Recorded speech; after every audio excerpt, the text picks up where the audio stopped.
Guys চলে আসলাম আজকে আবারও একটি নতুন ভিডিও নিয়ে।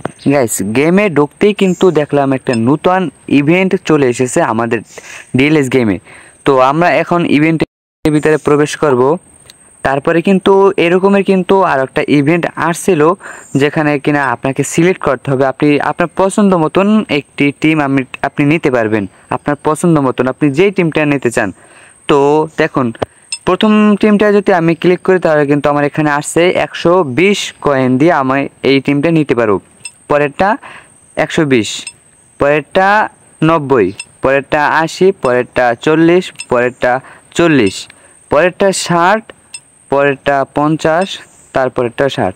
এরকম মানে আপনি যেটা নিতে চান সেটা কিন্তু আপনি এখান থেকে সিলেক্ট করে নিতে পারবেন।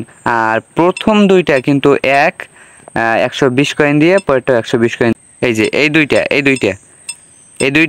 60 কয়েন দিয়ে আপনি এই দুইটা নিতে পারবেন, যে কোনো একটা, যদি আপনার কাছে কয়েন একদমই কম থাকে। আর এই দুইটা এগুলো নেওয়া একদম বেটার না, আপনাদের জন্য আমি এগুলো সাজেস্ট করব না।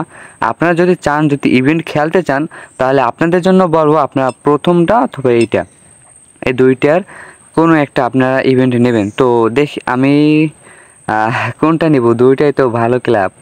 যাই হোক, আমি এই ক্লাবটাই নিলাম। তো গাইস আমি কিন্তু ক্লাবটা নিয়ে নিলাম। এই যে দেখেন আমার ক্লাবটা চলে আসলো, আমাদের হালান্ডের ক্লাব। যাই হোক, এই যে আমাদের ক্লাব তৈরি। তো এখানে কিন্তু সকল ধরনের বড় বড় প্লেয়ার রয়েছে। হালান্ড রয়েছে, আলভারেস রয়েছে। আলভারেস কিন্তু বর্তমান সময়ে অনেক ভালো খেলছে। তো ডিএলএস যে 25 একটি আপডেট আসবে, সেই আপডেটে কিন্তু আলভারেজের রেটিং অনেক বাড়বে। তো আপনারা এখন যদি এই প্লেয়ারটাকে কিনতে চান, তাহলে আপনারা এখন কিনবেন না। আপনারা যদি চান তাহলে কিন্তু আপনারা আলভারেজকে 25 আপডেটের পরে কিনতে পারেন। আর এখন কিনলে পরে আবার রিলিজ দিয়ে দেবেন, সেটাও বেটার হয়, কারণ আপনি এখানে কার্ড পেয়ে যাচ্ছেন। তো যাই হোক, আজকের এই ছোট্ট একটি ভিডিও দেখা হবে আবার নতুন কোনো ভিডিওতে। এখনকার মতন আল্লাহ হাফেজ, সকলে ভালো থাকেন, সুস্থ থাকেন।